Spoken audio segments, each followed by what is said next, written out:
મિત્રો, આજે આપણે જોશું સમાજશાસ્ત્રનો પાઠ 6 સમૂહ સંચારના માધ્યમો અને સમાજ. હવે આ એક કોઠો યાદ રાખજો મિત્રો. સંચાર માધ્યમોના પ્રકાર છે કે સંચાર માધ્યમોના બે વિભાગ પડે છે, પારસ્પરિક સંચાર, બીજું છે સમૂહ સંચાર. સમૂહ સંચારમાં પણ વિસ્તૃત માહિતી છે. એમાં બે વિભાગ પડે, પરંપરાગત માધ્યમો અને આધુનિક માધ્યમો. પરંપરાગત માધ્યમોમાં લોક સાહિત્ય, લોક સંગીત, કઠપૂતળી, ખેલ, ભવાઈ, લોકનાટ્ય વગેરેનો સમાવેશ થાય. જ્યારે આધુનિક માધ્યમોમાં મુદ્રિત માધ્યમો અને વિજાણુ માધ્યમો એમ કરીને બે વિભાગ પડે છે. મુદ્રિત માધ્યમોમાં વર્તમાનપત્રો, પુસ્તકો, સામયિકો, ચોપાનિયા, બેનર, હોર્ડિંગ વગેરેનો સમાવેશ થાય. જ્યારે વિજાણુ માધ્યમોમાં રેડિયો, ટેપ રેકોર્ડર, ફોટોગ્રાફી, ફિલ્મો, television, computer, internet, mobile, television વગેરેનો સમાવેશ થાય છે. હવે આપણે પાઠ 6 નો સ્વાધ્યાય જોઈશું. વિભાગ એ છે, આપેલ વિકલ્પોમાંથી સાચો વિકલ્પ શોધી લખો. પહેલો સવાલ છે, ફિલ્મ જગતનો પ્રતિષ્ઠિત એવોર્ડ કોના નામે આપવામાં આવે છે? તેમાં જવાબ આવે દાદા સાહેબ ફાળકે. બીજો સવાલ છે, ભારતમાં ટેલિવિઝનનો પ્રારંભ ક્યારે થયો? તેમાં જવાબ આવે 1959. ત્રીજો સવાલ છે, ભારતમાં રંગીન ટેલિવિઝનનો પ્રારંભ ક્યારે થયો? તેમાં જવાબ આવશે 1982. ચોથો સવાલ છે, ડિજિટલ કમ્પ્યુટરની શોધ ક્યારે થઈ? તેમાં જવાબ આવે 1946. પાંચમો સવાલ છે, ભારતમાં ઇન્ટરનેટ સેવાનો પ્રારંભ ક્યારે કરવામાં આવ્યો? તેમાં જવાબ આવશે 15 ઓગસ્ટ 1995. છઠ્ઠો સવાલ છે, ભારતમાં મોબાઈલ સેવાનો પ્રારંભ ક્યારે થયો? એમાં જવાબ આવે 15 ઓગસ્ટ 1995. ત્યારબાદ વિભાગ બી છે, નીચેના પ્રશ્નોના એક વાક્યમાં જવાબ આપો. પહેલો સવાલ છે, ગુજરાતીમાં સંચાર માટે અન્ય કયા શબ્દ પ્રયોજવામાં આવે છે? તો કે સંદેશા વ્યવહાર, સંચાર, પ્રત્યાયન વગેરે શબ્દ પ્રયોજવામાં આવે છે. બીજો સવાલ છે, વિશ્વમાં સૌપ્રથમ પ્રિન્ટિંગ પ્રેસનો પ્રારંભ ક્યાં, કોણે અને ક્યારે કર્યો? તો કે વિશ્વમાં સૌપ્રથમ પ્રિન્ટિંગ પ્રેસનો પ્રારંભ જર્મનીમાં ગુટેનબર્ગે 1940માં કર્યો. યાદ રાખજો મિત્રો, વિશ્વમાં સૌપ્રથમ પ્રિન્ટિંગ પ્રેસનો પ્રારંભ જર્મનીમાં ગુટેનબર્ગે 1940માં કર્યો. ત્રીજો સવાલ છે, પીટીઆઈનું પૂરું નામ જણાવો. તો કે પ્રેસ ટ્રસ્ટ ઓફ ઇન્ડિયા પીટીઆઈનું પૂરું નામ છે.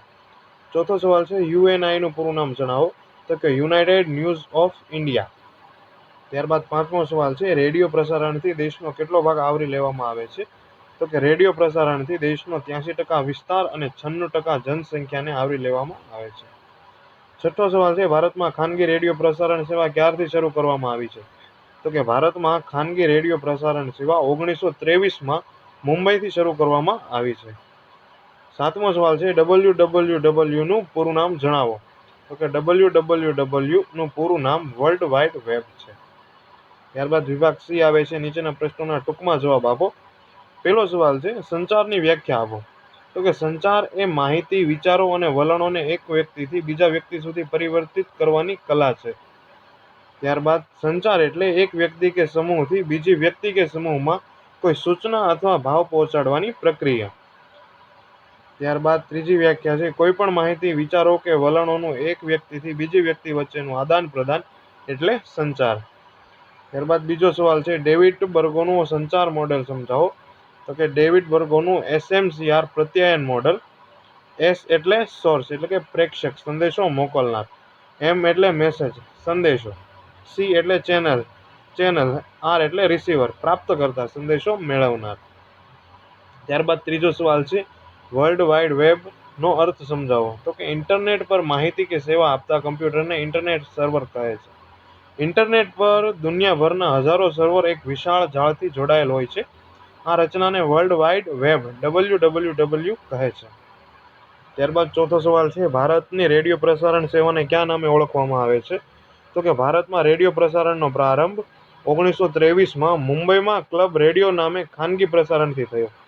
1927થી મુંબઈ અને કોલકાતામાં સરકારી ટ્રાન્સમીટરથી પ્રારંભ થયો. 1930માં આ રેડિયો સ્ટેશનનું સંચાલન સરકાર દ્વારા કરવામાં આવ્યું. તેનું નામ ભારતીય પ્રસાર સેવા રાખવામાં આવ્યું. 1936માં આ નામ બદલીને ઓલ ઇન્ડિયા રેડિયો રાખ્યું. ત્યારબાદ 1957થી ભારતમાં તે આકાશવાણી તરીકે જાણીતું છે. પાંચમો સવાલ છે, ભારતના રેડિયો અને ટેલિવિઝન પ્રસારણ કયા મંત્રાલય દ્વારા સંચાલિત થાય છે? તો કે ભારતના રેડિયો અને ટેલિવિઝન પ્રસારણ ભારત સરકારના સૂચના અને પ્રસારણ મંત્રાલય દ્વારા સંચાલિત થાય છે. છઠ્ઠો સવાલ છે, ઓસગુડ અને વિલ્બર શ્રેમનું સંચાર પ્રક્રિયાનું મોડલ સમજાવો.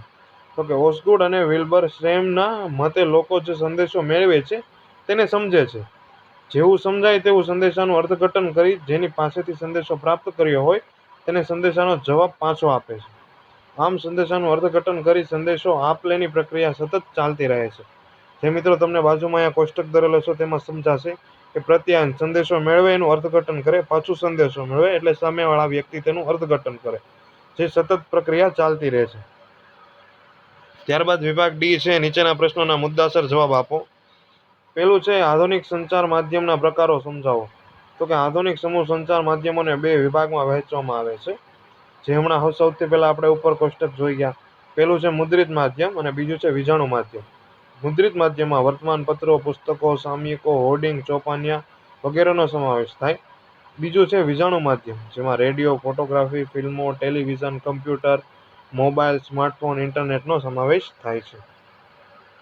ત્યારબાદ બીજો સવાલ છે પરંપરાગત સંચાર માધ્યમોનો ટૂંકમાં પરિચય આપો. તો કે પ્રાચીન સમયથી ભારતમાં સંચાર માટેના પરંપરાગત સમૂહ માધ્યમોનો મોટા પાયા પર ઉપયોગ થાય છે.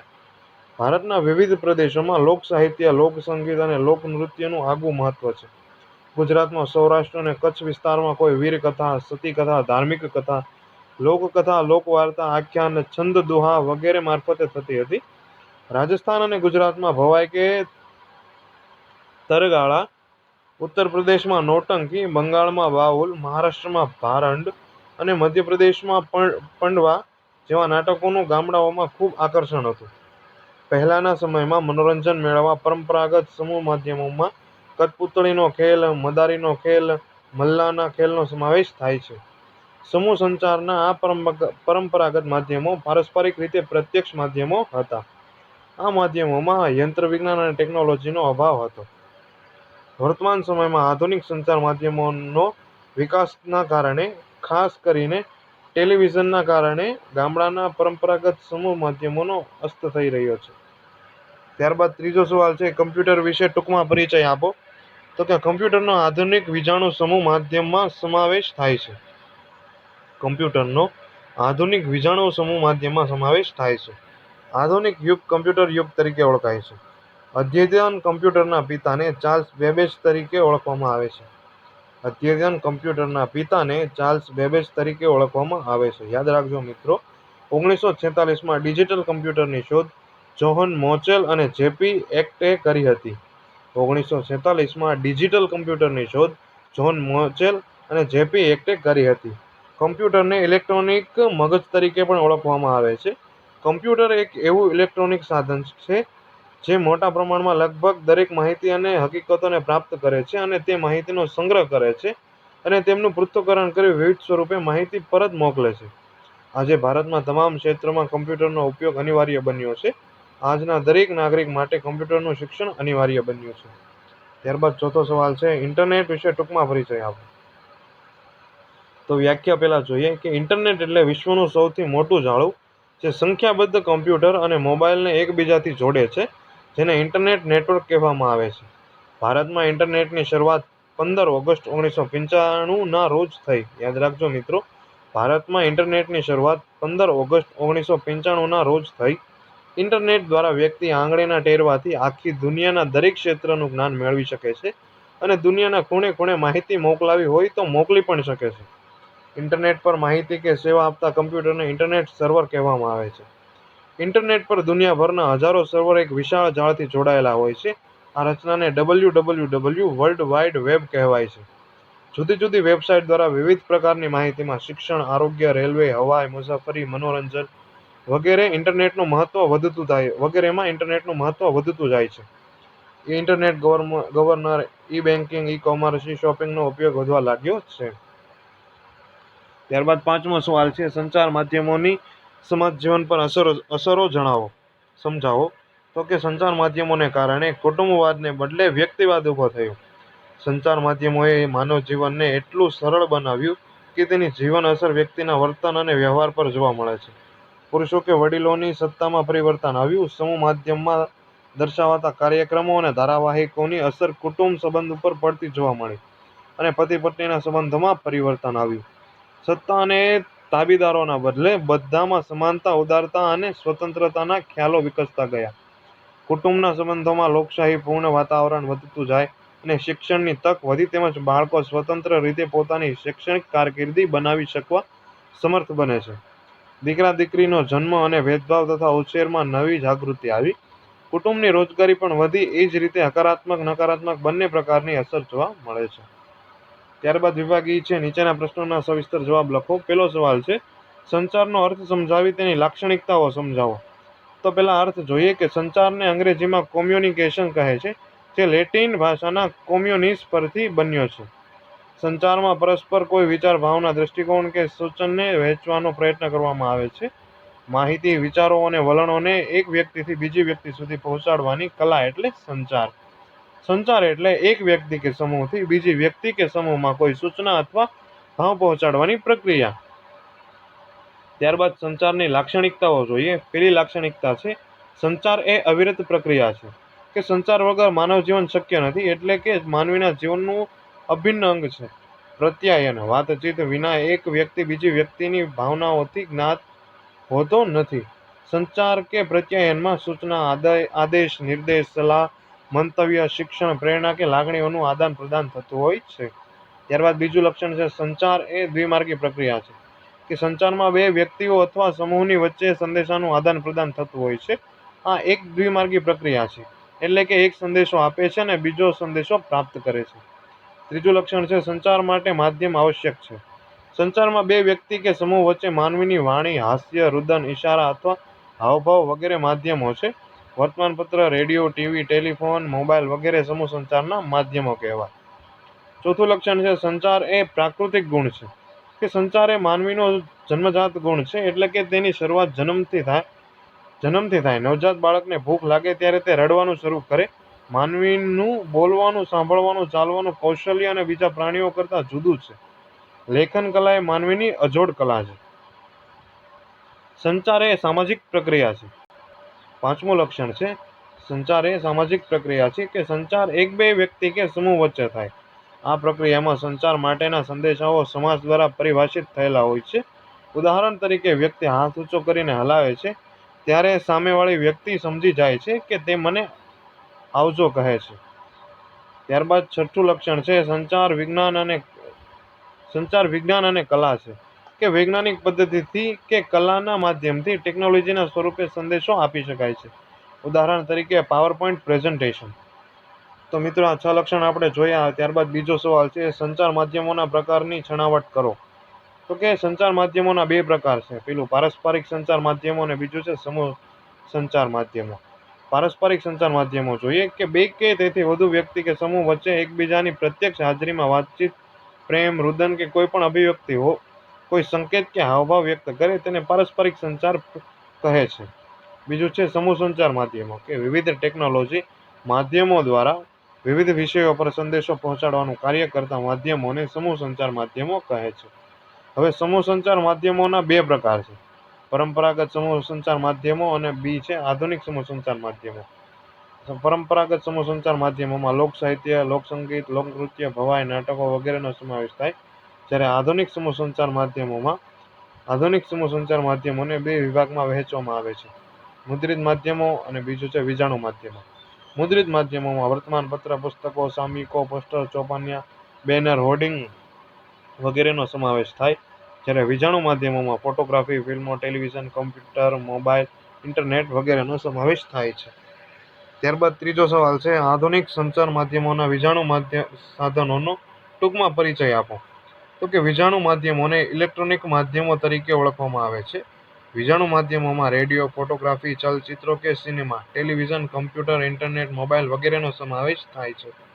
વિજાણુ માધ્યમોનો ટૂંકો પરિચય જોઈએ.